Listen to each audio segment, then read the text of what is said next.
What if I told you that some of the most brilliant albums of the 1980s were completely overshadowed by the decade's biggest hits? When you click on this video, you're probably wondering which hidden gems from the 80s actually deserve a spot alongside classics like Thriller and Purple Rain. Maybe you're curious about albums that could have changed music history if they'd gotten proper recognition. Or perhaps you're asking yourself why certain incredible records from that era seem to have vanished from popular memory, while lesser albums became legends.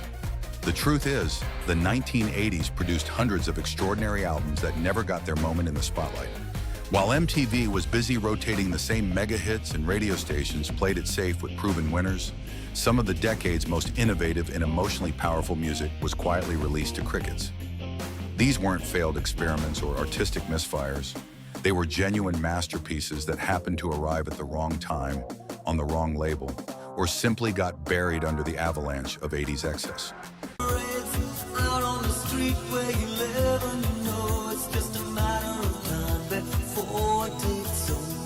Let's start with the Dream Academy, 1985. While everyone was obsessing over Duran Duran and Wham, this British trio was crafting something entirely different, a sophisticated blend of chamber pop and new wave that felt both timeless and thoroughly modern. The album opens with Life in a Northern Town, which did manage to become a minor hit, but the real magic happens in the deeper cuts. Songs like The Love Parade and Moving On showcase Nick Laird-Clow's literary songwriting and the band's lush orchestral arrangements. This wasn't just another synth-pop album, it was a genuine artistic statement that predicted the indie pop movement by a decade. The Dream Academy created something that sounded like the Beatles meeting Kate Bush in a perfectly appointed English garden, but because it didn't fit neatly into MTV's visual aesthetic, it largely disappeared.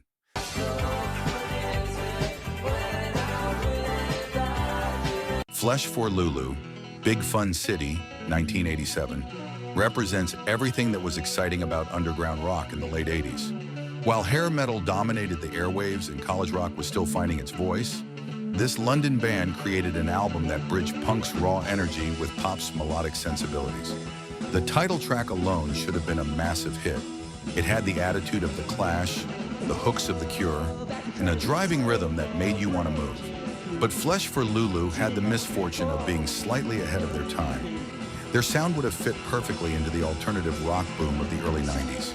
But in 1987, radio programmers didn't know what to do with music that was too punk for pop stations and too polished for underground clubs. I thought I saw you out on the avenue.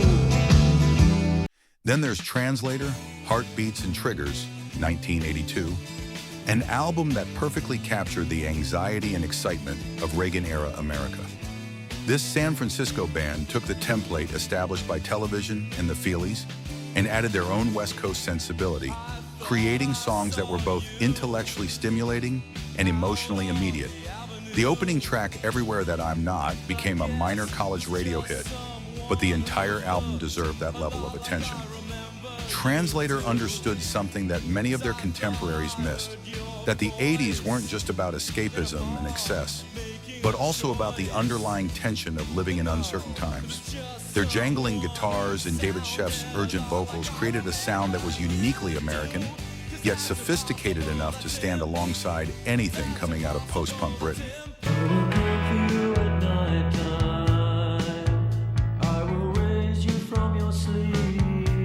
Hunters and Collectors, Human Frailty, 1986, might be the most criminally overlooked album of the entire decade. This Australian band created something that defied easy categorization. Part post-punk, part folk rock, part ambient soundscape. The album's centerpiece, Throw Your Arms Around Me, is one of the most beautiful songs ever written about love and mortality, featuring Mark Seymour's weathered vocals over a sparse arrangement that builds to an emotionally devastating climax. But the entire album maintains this level of emotional intelligence, dealing with themes of isolation, connection, and the search for meaning in modern life. While their fellow Australians Midnight Oil and INXS were conquering the world, Hunters and Collectors were creating more nuanced, lasting art that deserved equal recognition. Once you were tethered, and now Waterboys, This Is the Sea, 1985, was an album caught between two worlds, too epic for new wave, too Celtic for mainstream rock. Mike Scott's vision of big music resulted in songs that sprawled across vast emotional landscapes, combining traditional Irish instrumentation with rock's power and ambition. The title track is nothing short of magnificent, building from a whisper to a roar, while exploring themes of spiritual awakening and artistic transcendence. But radio didn't know how to handle 8-minute epics about mystical transformation, and MTV couldn't figure out how to visualize Scott's literary imagery. The Waterboys were making albums that demanded active listening in an era increasingly dominated by background music.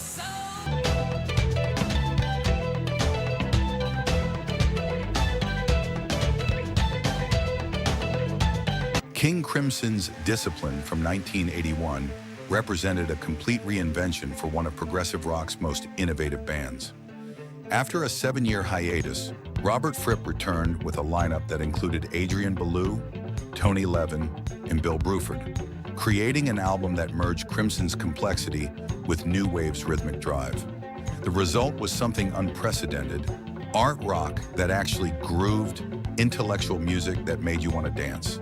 But Discipline arrived at exactly the wrong moment. Progressive rock was commercially dead, and new wave fans weren't ready for music this sophisticated. The album's intricate polyrhythms and angular melodies influenced countless musicians, but never found the audience it deserved. Why you always smile when you see me hurt so bad? Tell me what I went did you, baby? Lone Justice's self-titled debut from 1985 should have made Maria McKee a household name.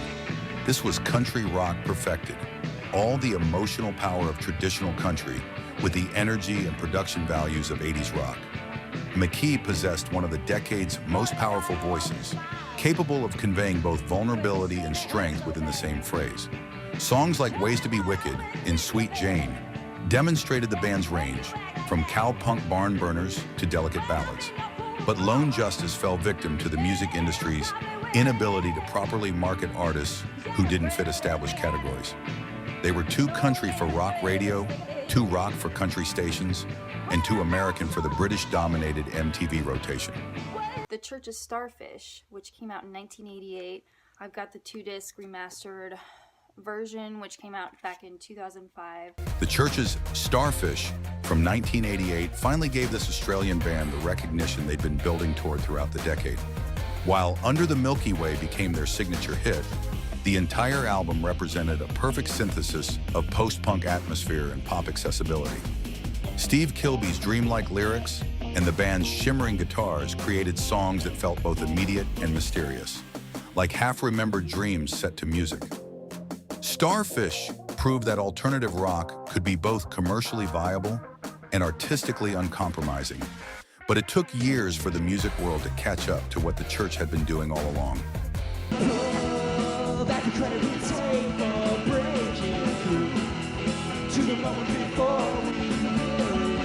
Game Theory's Real Nighttime from 1985 was power pop at its most intelligent. Scott Miller's songs combined Big Star's melodic sensibilities with Guided by Voice's lo-fi aesthetic, creating music that was both catchy and complex. The album's production might have been rough around the edges, but the songwriting was immaculate. Tracks like The Real Nighttime and We Love You, Carol and Allison demonstrated Miller's ability to find profound meaning in seemingly simple pop songs. But Game Theory existed in the space between mainstream pop and underground rock, making them too weird for top 40 and too polished for the truly underground scene.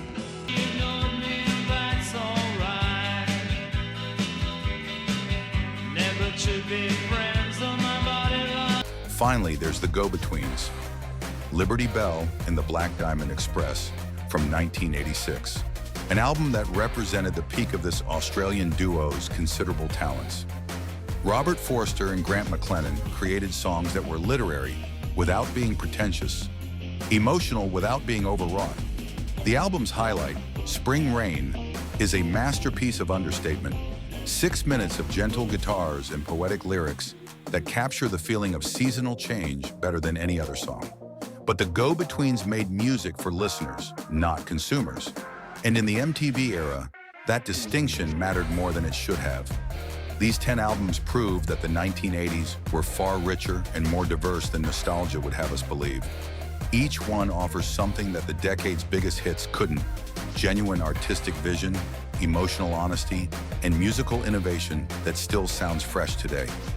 Don't let these masterpieces remain hidden gems. Track them down, give them the attention they always deserved, and discover what you've been missing. Which of these albums are you going to listen to first?